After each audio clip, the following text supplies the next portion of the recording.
What's happening, party people? As you can see, I am still here at the medical facility at Nellis Air Force Base.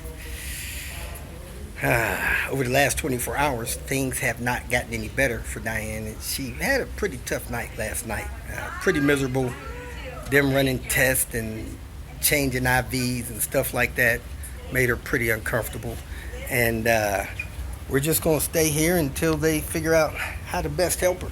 So, what I've decided to do, because sometimes this helps people, when people know that other people care and they see that encouragement, that, you know, sometimes they do better with that type of encouragement. So, I have decided that I'm going to go to the card shop, wherever card shops may be, and pick up get well cards from anyone that would want me to pick one up from them and get it to Diane tomorrow as best I can.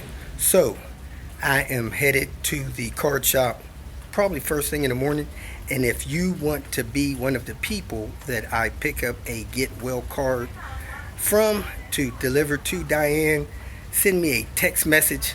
And if you want me to write a little message inside the card, you can say something like, "Hey Diane, hope to see you soon. Get out of that hospital and get back on the road. From John and Cindy, Galveston, Texas." You could have me write something like that in the card, and I will go pick a card up and deliver it to her. Not sure if they want me to pick up balloons and bring a bunch of balloons in the facility, but I'm definitely willing to pick up cards for anyone that would want me to say, "Hey, here's a card, Diane, from me. Hope you get well soon. Hope you get out of that medical facility and back on the road where you and Robert are most useful to people on this planet." So that's where I'm at.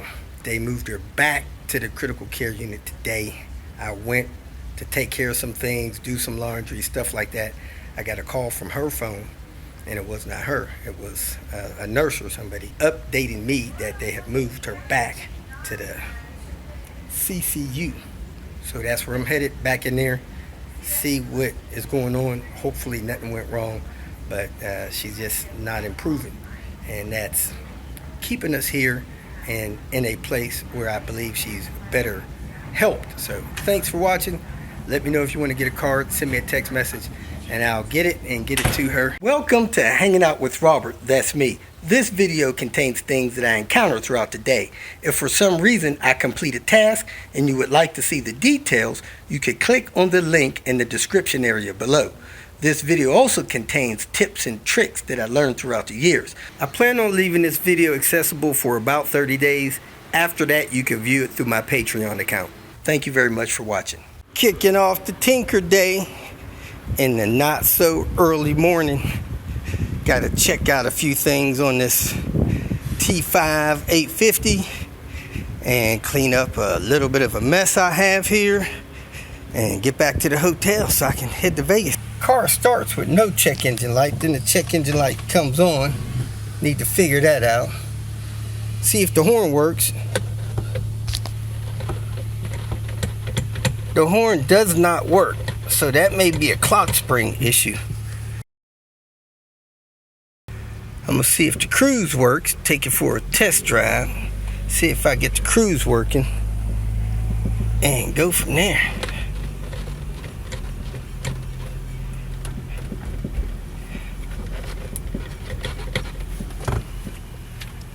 Got a racket up front, likely the sway bar end links.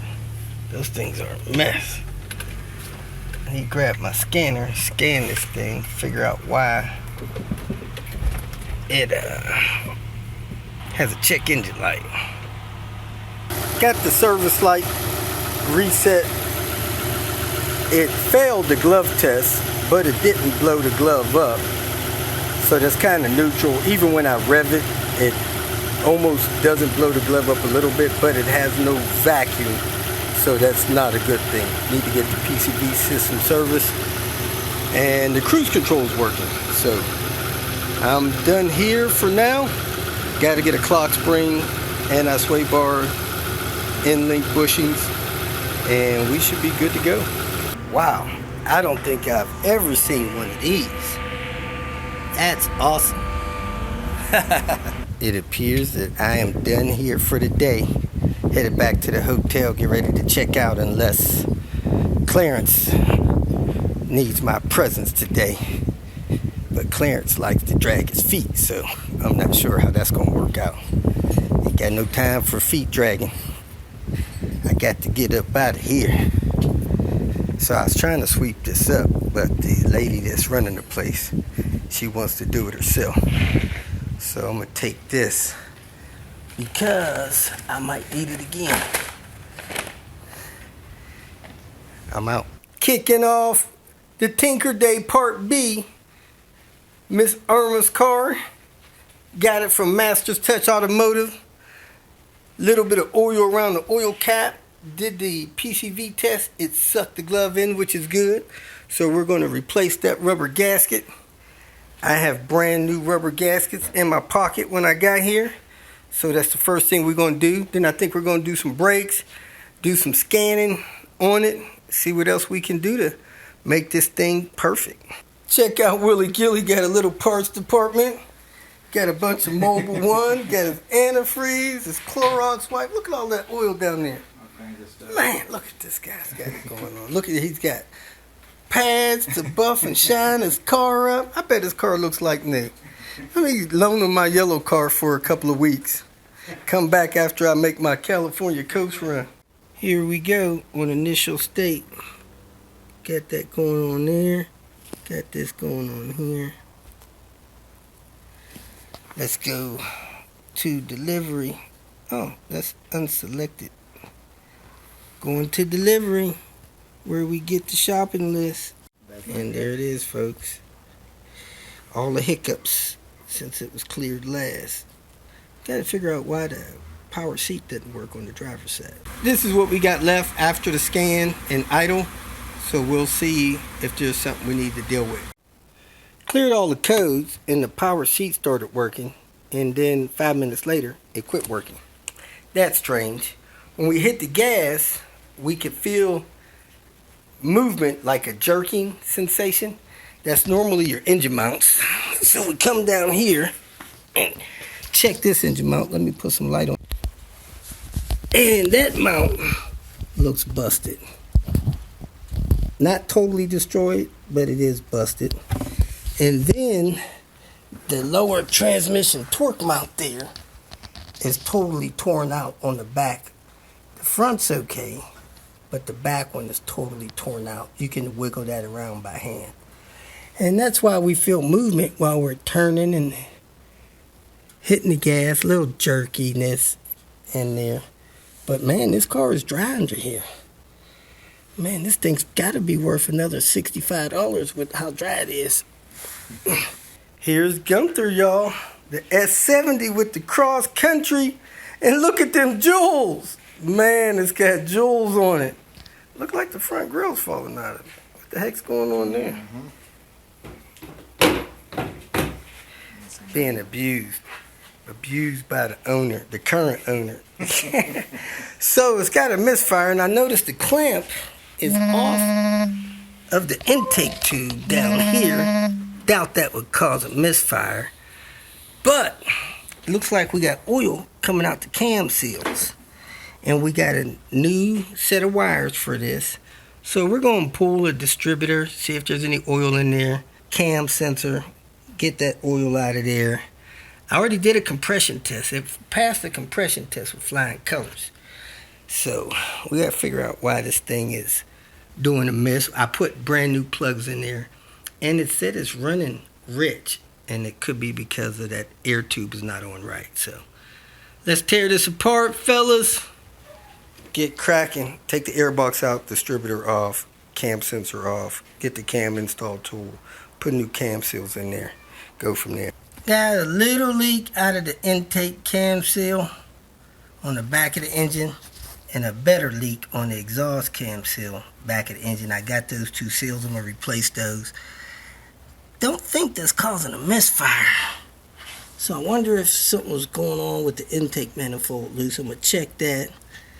And This PCV hose looks really strange. Never seen one like that. That's some rickety stuff. And this clamp is loose on this intake tube. That's not right. So let me fix this stuff, put this new distributor cap rotor wires on here, see if that cures our misfire. And hopefully there ain't nothing going on with these wires here. Wire loom looks really messed up on this thing.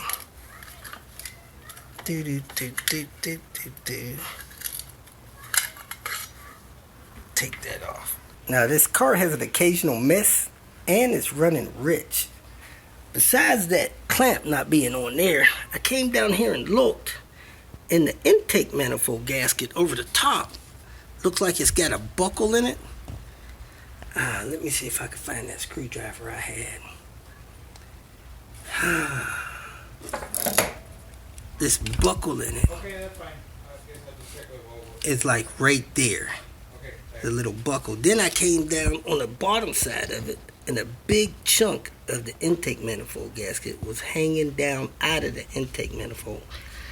I wasn't 100% sure, so I hit it with a screwdriver, and it broke a lot of it off. So we're going to pull this intake manifold, put a new intake manifold gasket on this, and that should cure the running rich and the misfire. This car will be ready for another 200 miles. If you feel that this information was useful, please like it and share it with your social media friends.